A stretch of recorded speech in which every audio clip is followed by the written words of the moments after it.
नानाभाऊ, राष्ट्रवादीमध्ये सध्या पत्रावरून एक जोरदार चर्चा सुरू आहे. अजित पवार यांच्या राष्ट्रवादीमध्ये एक निवडणूक आयोगाला पत्र पाठवलेलं आहे सुनित्राताई पवार यांनी. त्यात केवळ 2च पदाचा उल्लेख आहे, बाकी इतर कोणाच्याही पदाचा उल्लेख केलेला नाही. याकडे कसं पाहताय? बघा, सुनेत्रा पवार ह्या राष्ट्रवादी अजित पवार गटाच्या राष्ट्रीय अध्यक्ष आहेत आणि त्याच्यामुळे त्यांच्या पक्षामध्ये कोणाला कोणते पद द्यायचे नाही द्यायचे त्याचा अधिकार तो त्यांचा असतो.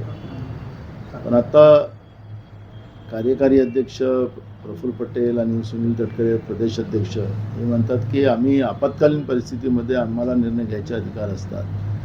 आता मला असं वाटतं की राष्ट्रीय अध्यक्षाचे अधिकार असतात आणि तो त्यांच्या पक्षाचा मुद्दा आहे.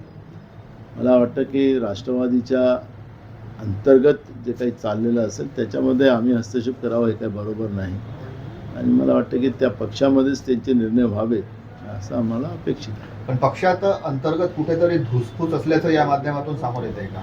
आलंच आहे ना. त्याच्यामुळे हे जे काही आता यांनी दोघांनी पत्र पाठवलं की आम्ही इमर्जन्सीमध्ये निर्णय घ्यायचे आमचे अधिकार आहे.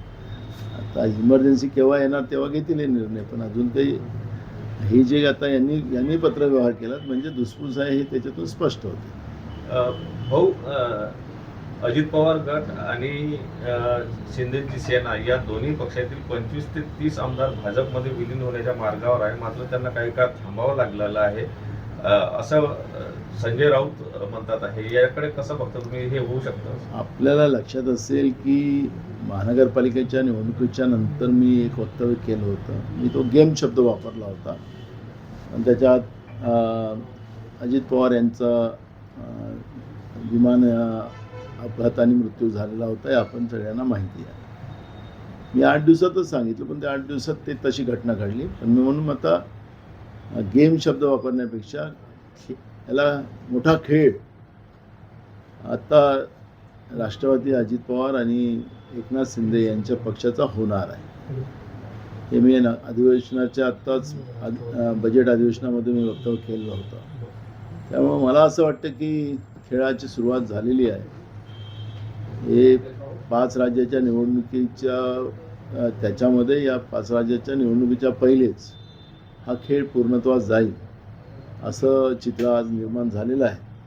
त्यामुळे भाजप हा जो पक्ष आहे देशभरातला यांच्या राजकारणावर आपण लक्ष घातलं, यांच्यासोबत असलेले सगळे पक्ष ते त्या पक्षाला संपवतात हे असं चित्र आपण देशभरातल्या राजकारणात पाहिलेलं आहे. त्यामुळे महाराष्ट्रातल्या अजित पवार गट राष्ट्रवादी आणि एकनाथ शिंदे गट हे दोन्ही गट हे संपवण्याच्या मोडमध्ये आलेले आहेत आणि मधल्या काळात खूप सारा खेळ होईल असं चित्र आज महाराष्ट्रामध्ये निर्माण झालं आहे.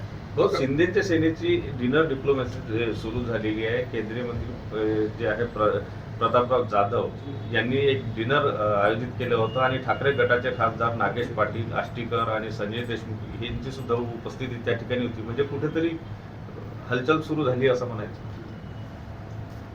महाराष्ट्रातल्या राजकारणात आपण एक गोष्ट पाहिली असेल की विरोधी पक्षातले असेल, सत्ता पक्षातले असेल, जेव्हा आम्ही सत्तेत होतो त्यावेळेस BJPचेही लोक आम्ही बोललेल्या कार्यक्रमात यायचे. ते आता सत्तेत आम्ही जातो. त्याच्यामुळे महाराष्ट्रातलं एक राजकीय कल्चर आपण पाहिलं तर त्याला डिनर डिप्लोमॅसी नाही म्हणणार. पण हा जो खेळ जो आहे तो खेळ वेगळ्या पद्धतीने सुरू झालेला आहे आणि भाजप त्या पद्धतीनं त्यांच्यासोबत असलेल्या सगळ्या पक्षाला गिळंकृत करेल असं पद्धतीचं चित्र आता निर्माण झालेलं आहे. अशोक खरात प्रकरणात जर बघितलं असेल तर आधार कार्ड, पॅन कार्ड जे आहेत ते मोठ्या प्रमाणात त्यात कारनामे सुद्धा केले आहे. रुपाली चाकणकर यांच्या बहिणीचे जे 100 कोटीचे जे व्यवहार झाले त्यात जे आहे ते स्वतः व्यवहार जे आहे ते अशोक खरातने केलं कारनामा समोर आलेला आहे. मी विधानसभेतही बोलताना सांगितलं होतं की हे भोंदूबाबा जो खरात आहे याला राजकीय वापरला जातो आहे. 17 मार्चलाच त्याच्यावर गुन्हे दाखल का केले?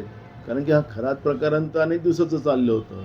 फडणवीसांचे पोलीस, मग नाशिकचा पोलीस कमिशनर असेल की नाशिकचे ग्रामीणचे IG असतील, यांच्याजवळ सगळी माहिती होती. कारण की तिथं देशाचे गृहमंत्री जायचे, तिथं राज्याचे मुख्यमंत्री जायचे, 10 डझनपेक्षा जास्त मंत्री तिथं जायचे. तर हे सगळं जात असताना, हे सगळं VIP मोमेंट या ठिकाणी असताना पोलिसांजवळ ही माहिती नसणं हे आश्चर्य आहे. पोलिसांजवळ ही माहिती होती, पर्यायानं ती गृहमंत्रालयाकडे होती, पर्यायानं राज्याच्या गृहमंत्र्याकडे होती, देशाच्या गृहमंत्र्याकडे होती.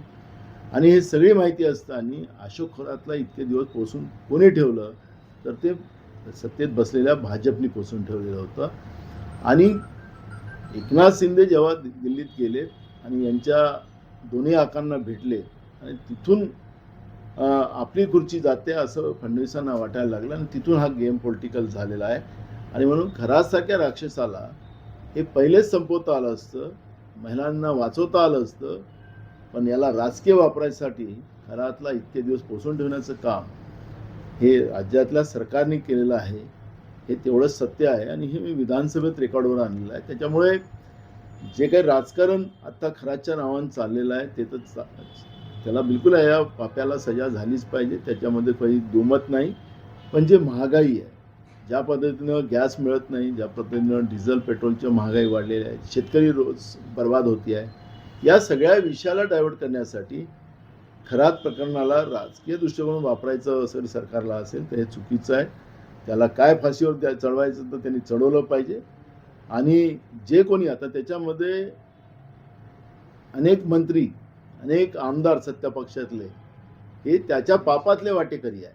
ज्याप्रमाणे खरातला जे पनिशमेंट आपण देणार आहात तेच पनिशमेंट आपल्या मंत्र्यांना देणार का, देशाच्या गृहमंत्र्याला देणार का, मुख्यमंत्री स्वतः त्याच्यात आहेत त्यामुळे त्यांना देणार काय, हे सगळ्या प्रश्नाचं उत्तर सरकारला द्यावं लागेल. पण याच्या पलीकडे जाऊन जे आज राज्यामधली जी परिस्थिती आहे, शेतकरी या अवकाळी पावसामुळे ज्या पद्धतीनं बर्बाद झालेला आहे, त्याबद्दलची भूमिका सरकारने स्पष्ट केली पाहिजे की तुम्ही काय मदत देणार, ही महागाईला रोखण्यासाठी सरकारचं काय प्रयत्न आहे ते सरकारने स्पष्ट केले पाहिजे. भाऊ, नवनीत राणांनी एक वक्तव्य केलं आहे की उद्धव ठाकरेच्या सेनेचे 90% आमदार जे आहेत ते भाजपच्या संपर्कामध्ये आहे आणि येणाऱ्या काळामध्ये भाजप आणि काँग्रेस हे दोनच पक्ष राहील. मी तुम्हाला मगापासून सांगत आहे की जे सत्ता पक्षाला जोडलेले जे अनेक पक्ष जे आहेत, त्याच्यात राष्ट्रवादी असेल, अजित पवार असेल, एकनाथ शिंदे असतील, या सगळ्यांना गिळंकृत करण्याचं काम भाजपने चालू केलेलं आहे. त्याच्यामुळे पुढचा काळच हा त्या पद्धतीनं नवनीत राणांनी सांगितलं की काँग्रेस आणि भाजपच राहणार आहे. ते बरोबर आहे, महाराष्ट्रात तसंच चित्र होणार आहे. अंधश्रद्धेच्या नावाखाली अशोक खरात यांच्यावर जमीन हडपल्याचे आरोप होत आहे आणि त्या जमिनीवर महादेवाच्या मंदिर सुद्धा उभारल्याची माहिती समोर येत आहे. आता जिथं ते आश्रम आहे ते अतिक्रमणाचं आहे. गावकऱ्यांनी विरोध केलेला आहे, त्याच्या तक्रारी केलेल्या आहेत. अंधश्रद्धा निर्मूलननी अनेकदा त्यांच्या विरोधात पत्रव्यवहार सरकारच्या विरोधात केलेला आहे. जेव्हा अशोक खरातवर जेव्हा कारवाई होत होती तर गावाच्या लोकांनी उत्सव साजरा केला. म्हणजे हे प्रकरण आजचं नाही, जेव्हा कालचं नव्हतं, हे प्रकरण अनेक दिवसाचं होतं. सरकारला त्याच्या सगळं माहिती होतं. सरकारने हे प्रकरण दाबण्याचा प्रयत्न केला. सरकारने हिंदुत्वाच्या नावाने या भोंदूभावाला पोचलं. अनेक महिलांचं शोषण त्या ठिकाणी झालं, हेही तेवढं सत्य आहे. आणि सरकारनेच हे मंदिर बांधायला तिथं विकासासाठी पैसे दिलेले आहेत.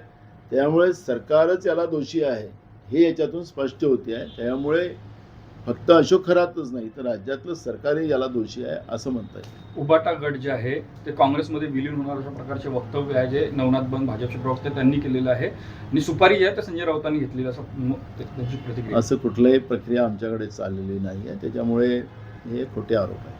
भाऊ, राज्यात अनेक ठिकाणी अवकाळी पाऊस पडलेला आहे, शेतकऱ्यांचं मोठं नुकसान झालं आहे, भाजीपाला असेल किंवा फळं पिकं असतील, काय मागणी राहील लवकरात लवकर पंचनामे? बघा, हे सरकार थोतांड आहे. या सरकारने अनेकदा शेतकऱ्याला फसवलेलं आहे. गेल्या वर्षीचंही अवकाळी पावसाची मदत अजून दिलेली नाही. आता मधल्या काळात 2 महिन्याच्या पहिले झालं, बजेट अधिवेशनाच्या पहिले त्याची मदत दिलेली नाही. पुन्हा शेतकरी उभा व्हायला गेला, पुन्हा आता अवकाळी पाऊस आला आणि त्याच्यामुळे मोठ्या प्रमाणात नुकसान शेतकऱ्यांचं झालेलं आहे. सरकारने मागचं मधल्या काळातलं आणि हे सगळं मिळून मोठी मदत शेतकऱ्यांना केली पाहिजे. शेतकऱ्याला उभं केलं पाहिजे. नाहीतर हे शेतकरी विरोधी भाजप आहे हे महाराष्ट्रातला शेतकरी यांना ओळखून जाईल आणि त्याचे परिणाम सत्तेमध्ये बसलेल्या लोकांना भोगावं लागतील. ही भूमिका आमची आहे. नाफेड येथील कांदा घोटाळ्यासंदर्भात अशोक खरात यांचा सहभाग असल्याची माहिती समोर येते. आहेच ना, कारण की तिथं शेतकऱ्यांपेक्षा अशा बोगस माणसांना आणि मुठभर व्यापाऱ्यांना कशी मदत करता येईल याचा प्रयत्न झाला. ज्यावेळेस आमचा कांदा निघतो, महाराष्ट्रातला कांदा निघतो, कारण की आज देशामध्ये कांदा उत्पादन जे होतं त्याच्यातलं 60% उत्पादन फक्त महाराष्ट्रात होतं आणि त्याच्यामध्ये नाशिक भाग हा सगळ्यात मोठा आहे. आणि त्यावेळेस विदेशातून आयात कांदा केला जातो आणि कांद्याचे भाव पाडले जातात आणि याचाच अर्थ शेतकऱ्यांना बर्बाद करायचं आणि अशोक खरातसारखी लोक आणि मोठा व्यापारी याला पोचण्याचं काम हेच लोक करायचे आहेत. आणि त्याच्यामुळे हे जे काही खोटे ID, खोटे 7/12 हे जे आता खराताकडे आपल्याला पाहायला मिळतात ते त्याचं कारण आहे. आणि म्हणून मी मगापासून सांगतो की सरकारचंच याच्यात मोठा सहभाग आहे.